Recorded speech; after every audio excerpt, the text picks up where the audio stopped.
បងប្អូនបាទនេះជាទស្សនវិជ្ជានៅខាងមាត់ទន្លេបងប្អូនណាបាទឥឡូវនេះទឹកកំពុងតែឡើង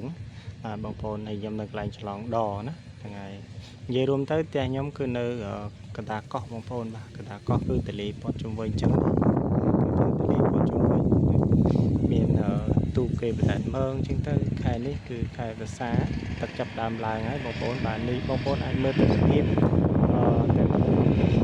នេះបានណាខែវស្សាណា